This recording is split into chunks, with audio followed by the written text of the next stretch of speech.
எதற்காக நாம் ஜெபிக்கிறோம்? அருமையான தேவ ஜனங்களை, நாம் எல்லாருமே எல்லா சூழ்நிலைகளிலும் நாம் தேவனை நோக்கி ஜெபிக்கின்றோம். சிலவிதமான சந்தர்ப்பங்களில் நாம் தேவனோடு கூட நெருங்கி இணைந்து இருக்கிறவர்களாக காணப்படுகிறோம். தேவனோடு கூட இணைய வேண்டும் என்று சொல்லி நாம் ஜெபத்தை ஏறெடுக்கிறோம். நம்முடைய ஜெபத்திற்கு பதில் வேண்டும் என்பதற்காகவும், தேவன் நம்மை சரியான ஒரு பாதையிலே நடத்த வேண்டும் என்பதற்காகவும் நாம் ஜெபிக்கிறோம். நாம் சோர்விழந்து இருக்கிறதான போது, எப்படி முன்னேறி செல்வது என்று திகைத்திருக்கும் போது, தேவனிடமிருந்து பலனை பெற்றுக்கொள்ளுகிறதற்காகவும், தேவனிடமிருந்து நாம் ஒரு ஆறுதலை பெற்றுக்கொள்ளுகிறதற்காகவும் ஜெபிக்கிறவர்களாக இருக்கிறோம். அது மாத்திரமல்லாமல் நம்முடைய ஆவிக்குரிய முன்னேற்றத்திற்காக நாம் தொடர்ந்து ஜெபிக்கிறவர்களாக இருக்கிறோம். இப்படி எதற்காக ஜெபிக்கிறோம் என்று சொன்னால், பலவிதமான பதில்களை இது போன்று நாம் சொல்லியிருப்போம். ஆனால் ஒரு யதார்த்தமான உண்மை என்னவென்று சொன்னால், நாம் ஜெபிக்கிறதான போது தேவன் நம்முடைய ஜெபத்தை கேட்கிறவர். ஜெபம் சூழ்நிலைகளை மாற்றுகிறதாக இருக்கிறது. ஜெபம் நம்மை மாற்றுகிறதாகவும் இருக்கிறது. எனவே எதற்காக ஜெபிக்க வேண்டும் என்கிறதான தலைப்பில் இன்றைக்கு கொஞ்ச நேரம் நாம் தேவனுடைய வார்த்தைகளை, ஒரு சில காரியங்களை உங்கள் மத்தியிலே சொல்லி நினைப்பூட்ட விரும்புகிறேன். ஜெபம் என்கிறதை பற்றி எல்லா கிறிஸ்தவர்களுக்கும் தெரிந்ததான ஒன்று. அநேக செய்திகளை நாம் கேட்கிறோம்.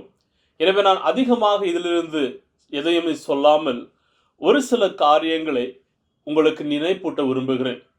முதலாவதாக, எதற்காக ஜெபிக்க வேண்டும் என்று சொன்னால், ஜெபிக்க வேண்டும் என்பது தேவன் நமக்கு கொடுத்திருக்கிறதான ஒரு கட்டளையாக காணப்படுகிறது. இயேசு கிறிஸ்து இந்த உலகத்திலே கடந்து வந்து தன்னை பின்பற்றினதான சீஷர்கள் எப்படி ஜெபிக்க வேண்டும் என்று தெரியாமல் திகைத்து இருக்கிறதான போது, அவர்களுக்கு எப்படி ஜெபிக்க வேண்டும் என்கிறதை அவர் கற்றுக் கொடுத்திருக்கிறார். அதில் ஒரு முக்கியமான ஒரு பகுதி என்னவென்று சொன்னால், தொடர்ந்து ஜெபிக்க வேண்டும். நீங்கள் ஒருபோது சோர்ந்து போகக்கூடாது. பரலோக தேவனை பார்த்து ஜெபிக்க வேண்டும். லூக்கா 18வது அதிகாரத்தில் வரும்போது, அவரை பின்பற்றினதான ஜனங்களுக்கு அவர்களை ஊக்கப்படுத்துகிறார். சோர்ந்து போகாமல் ஜெபிக்க வேண்டும்.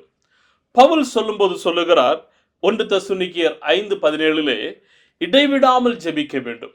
அப்படி என்றால், ஒரு கிறிஸ்தவன் தன்னுடைய வாழ்க்கையிலே ஜெபத்தை முன்னிறுத்த வேண்டும். எப்போதும் ஜெபிக்க வேண்டும். இடைவிடாமல் ஜெபிக்க வேண்டும். அப்படி என்று சொல்லும்போது, அவன் எங்கு சென்றாலும் என்ன செய்தாலும் முழங்கால் படியிட்டோ அல்லது ஏதோ ஒரு உருவகத்திலேயோ அவர் ஜெபிக்க வேண்டும் என்பது அல்ல. நம்முடைய இருதயம் தேவனோடு கூட 24 மணி நேரமும் இணைந்திருக்க வேண்டும். ஏனென்று சொன்னால், இது தேவனுடைய கட்டளையாக காணப்படுகிறது. அவர் நாம் சோர்ந்து போகாமல் ஜெபிங்கள் என்று சொல்லி ஏதோ ஒரு ஆப்ஷனாக கொடுக்கவில்லை, ஒரு சஜஷனாக கொடுக்கவில்லை. மாறாக ஒரு கட்டளையாக அவர் நமக்கு கொடுக்கிறவராக இருக்கிறார். எனவே ஒவ்வொரு விசுவாசிகளும் ஜெபிக்கிறவர்களாக இருக்க வேண்டும். இரண்டாவதாக, ஜெபம் தேவனுடன் உள்ள நம்முடைய உறவை கட்டமைக்கிறதாக இருக்கிறது. அநேக நேரங்களிலே நாம் ஜெபிக்காமல் அப்படி விட்டு விடுகிறோம். ஜெபிக்க வேண்டும் என்கிறதான வாஞ்சை இருக்கும். ஆனால் ஏதோ ஒரு சோர்வின் நிமித்தமாகவோ நாம் ஜெபிக்காமல் அப்படி விட்டு விடுகிறோம். மறுபடியும் அடுத்த நாள் வருகிறது, அடுத்த நாளிலும் நாம் ஜெபத்தை அப்படியே விட்டு விடுகிறோம். அப்படியே அந்த ஜெபிக்காத பழக்கம் தொடர்கிறதாக இருக்கிறது. தேவனோடு உள்ளதான உறவு அப்படியே துண்டிக்கப்படுகிறது. ஆனால் நாம் எப்போதும் தேவனோடு கூட இணைந்து தொடர்ந்து அவரோடு கூட நாம் ஜெபிக்கிறதான போது, அந்த ஜெப வாழ்க்கை தேவனோடு கூட நம்மை ஒரு உறவிலே வைக்கிறது. எப்படிப்பட்ட உறவு என்று சொன்னால், ஒரு தகப்பன் பிள்ளை போனதான உறவு. தன்னுடைய சீஷர்களுக்கு இயேசு கற்றுக் கொடுக்கும் போது கூட அதை தான் சொல்லுகிறார். நீங்கள் ஜெபிக்கும் போது மத்தேயு 6:9 பரமண்டலங்களில் இருக்கிற எங்கள் பிதாவே உம்முடைய நாமம் பரிசுத்தப்படுவதாக. பரமண்டலங்களில் இருக்கிறதான எங்களுடைய பிதாவே, என்னுடைய பிதாவே என்று சொல்லி ஜெபிக்க வேண்டும். ரோமர் 8:15 பவுல் சொல்லும்போது சொல்லுவார், அந்தபடியே திரும்பவும் பயப்படுகிறதற்கு நீங்கள் அடிமைத்தனத்தின் ஆவியை பெறாமல் அப்பா பிதாவே என்று கூப்பிட பண்ணுகிற புத்திர சுவிகாரத்தின் ஆவியை அவர் நமக்கு கொடுத்திருக்கிறார். ஜெபம் என்று சொல்லும்போது ஏதோ ஒரு தலைமுறையாக கடந்து வருகிறதான ஒரு வழக்கம் கிடையாது. ஆனால் அது தேவனுடைய இருதயத்தோடு கூட நாமும் இணைந்திருக்க வைக்கிறதான ஒரு உறவாக காணப்படுகிறது. ஒரு குழந்தை எப்படி தன்னுடைய பெற்றோரிடம் எப்போதும் அது பேசி விளையாடி சிரித்து கொண்டே இருக்கிறதோ, அதே போல நாமும் நம்முடைய பரலோக தகப்பனிடத்திலே எப்போதுமே உறவாடுகிறவர்களாக இருக்க வேண்டும். நம்முடைய குறைகளை சொல்லுகிறவர்களாக இருக்க வேண்டும். சந்தேகங்களை கேட்கிறவர்களாக இருக்க வேண்டும். நம்முடைய தீர்மானங்களை அவரிடத்தில் ஒப்படைக்கிறவர்களாக இருக்க வேண்டும். எங்கு சொல்ல வேண்டும், எப்படி சொல்ல வேண்டும், என்ன செய்ய வேண்டும் என்கிறதான முடிவுகளை எடுக்கிறதான போது அவரிடத்திலே நாம் வழிகாட்டுதல்களை நாம் கேட்கிறவர்களாக காணப்பட வேண்டும். மூன்றாவதாக, ஜெபம் நம்மை தேவனுடைய சித்தத்துடன் ஒத்திசைக்கிறதாக இருக்கிறது. தேவனோடு கூட நாம் இணைந்து இருக்கிறதாக அது செய்கிறது. மத்தேயு 6:10 சொல்லுகிறது, உம்முடைய ராஜ்யம் வருவதாக, உம்முடைய சித்தம் பரமண்டலத்திலே செய்யப்படுவது போல பூமியிலேயும் செய்யப்படுவதாக. நாம் ஜெபத்திலே நேரத்தை செலவிடுகிறவர்களாக இருந்தால் நாம் நம்முடைய சித்தத்திற்காகவும் நம்முடைய விருப்பத்திற்காகவும் நாம் அதிகமாக அவரிடத்தில் சொல்லுகிறது இல்லை, அவரிடத்தில் அதிகமாக மன்றாடுகிறது இல்லை, அதிகமாக வேண்டுகிறது இல்லை.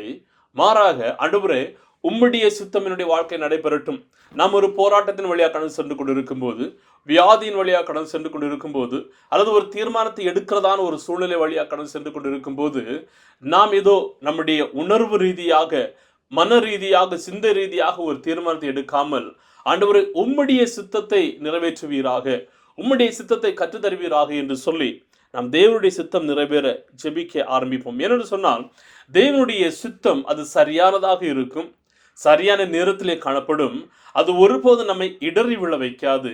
மாறாக அது நம்மை முன்னோக்கி செல்லுகிறதற்கு வழிவகுக்கிறதாக இருக்கிறது. எனவே நம்முடைய ஜெபங்கள், ஆண்டவரே என்னுடைய ஆசை இது தேவை, இது நிறைவேறட்டும் என்கிறதில் இருந்து உம்முடைய சித்தம் நடைபெறுவதாக என்கிறதாக அதில் ஒரு மாற்றத்தை நாம் காண்கிறவர்களாகவும் செய்கிறவர்களாகவும் இருக்க வேண்டும்.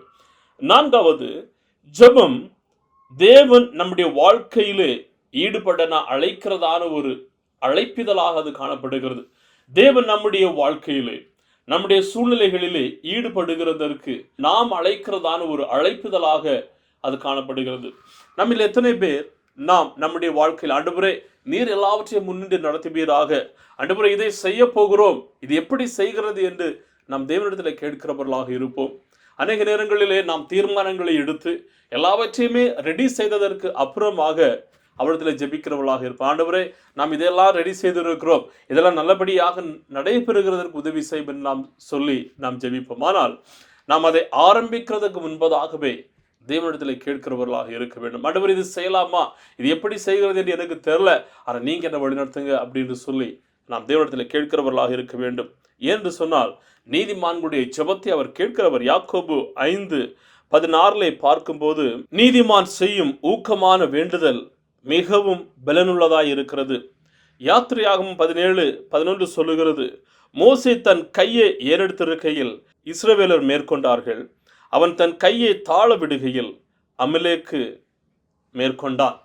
பாருங்கள், இஸ்ரவேலர்களுக்கும் அமலேக்கியர்களுக்கும் இடையே யுத்தம் நடைபெறுகிறது. இஸ்ரவேலர்கள் குறைவான எண்ணிக்கை, பலனற்றவர்களாக அவர்களுக்கு கண்களுக்கு முன்பதாக தோன்றுகிறது.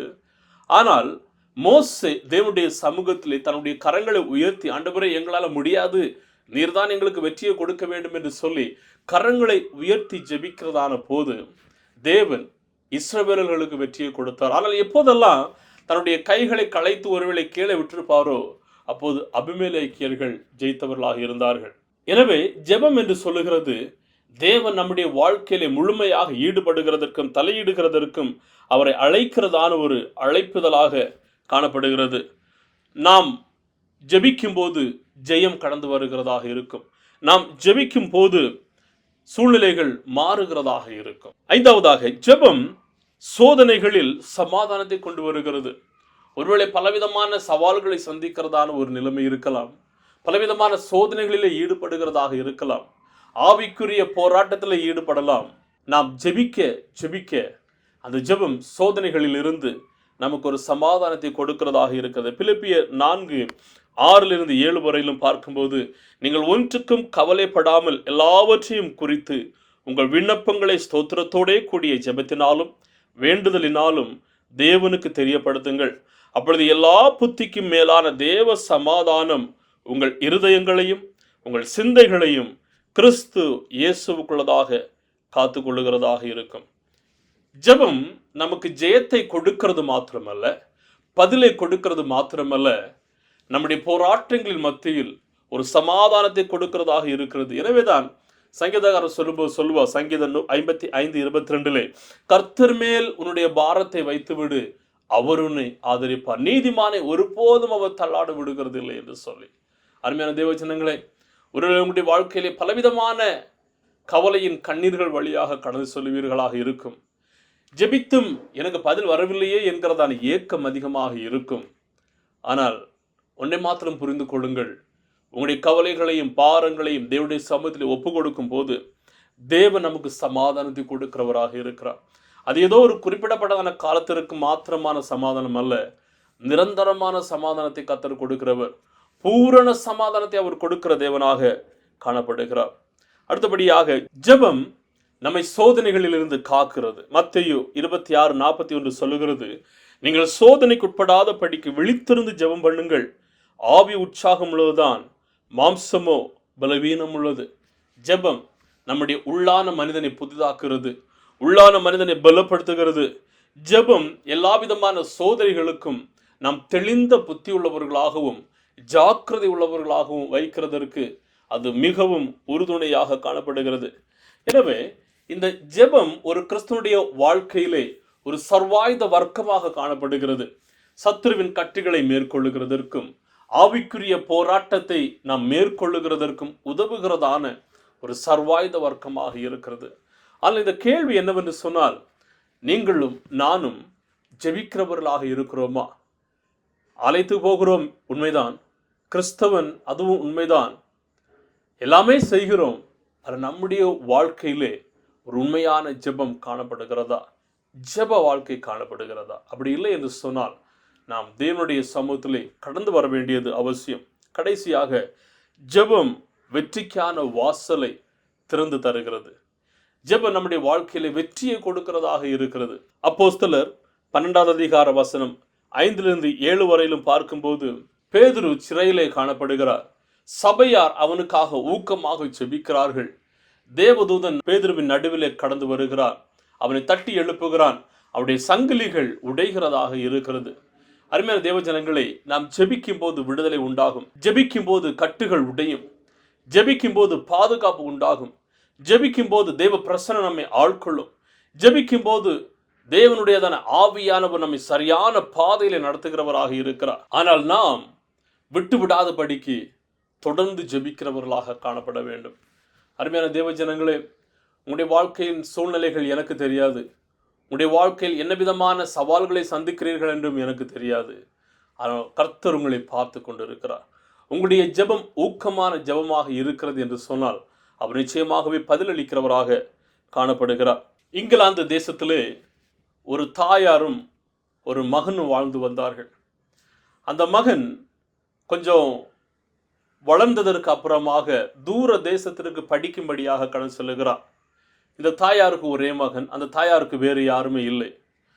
பல மாதங்கள் ஆகிறது, எந்த விதமான கடிதமோ அல்லது எந்த விதமான ஃபோன் காலோ அந்த தாயாருக்கு கடந்து வரவில்லை.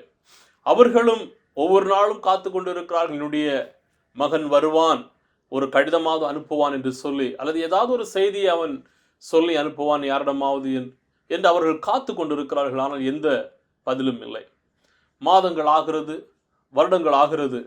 இந்த தாயார் தொடர்ந்து ஜெபித்து கொண்டிருக்கிறார்கள். ஆண்டவரே, என்னுடைய மகன் எங்கிருந்தாலும் எப்படி இருந்தாலும் அவனை காப்பாற்றும், அவனை கொண்டு வாரும் என்று சொல்லி ஒவ்வொரு நாளும் அவர்கள் தொடர்ந்து ஜெபிக்கிறார்கள். அக்கம் பக்கத்தில் இருக்கிற ஜனங்கள் எல்லாமே இவரை சோர்வடைய வைக்கிறார்கள். இத்தனை வருடம் ஆகிவிட்டது, உன்னுடைய மகன் இனிமேல் வரமாட்டான், அவனுக்கு ஏதாவது நடந்திருக்கும், இனிமேல் அவனை உயிரோடு பார்க்க முடியாது, எனவே அவனுக்காக நீ ஏங்காதே, அவனுக்காக காத்திருக்காதே என்று சொல்லி அந்த தாய் அவர்கள் தேற்றுகிறார்கள். ஆனால் அதை எதுவுமே ஏற்றுக்கொள்ளுகிறதற்கு அந்த தாயார் ஏற்றுக்கொள்ளுகிற மனநிலைமையில இல்லை. ஆனால் அவர்கள் ஒரு நம்பிக்கையோடும் விசுவாசத்தோடும் கூட தொடர்ந்து ஜெபித்து வருகிறார். ஆண்டவருடைய மகன் எங்கிருந்தாலும் எப்படி இருந்தாலும் அவனை காப்பாற்றும், அவனை கொண்டு வாரும் என்று சொல்லி ஜெபிக்கிறார்கள். வருடங்கள் கடந்து போகிறது. பல வருடங்கள் ஆனதற்கு அப்புறமாக அவன் ஒரு பெரிய மனிதனாக வளர்ந்து தன்னுடைய வீட்டிற்கு வருகிறான். அவன் வீட்டிற்கு வந்து கதவை தட்டுகிறான்.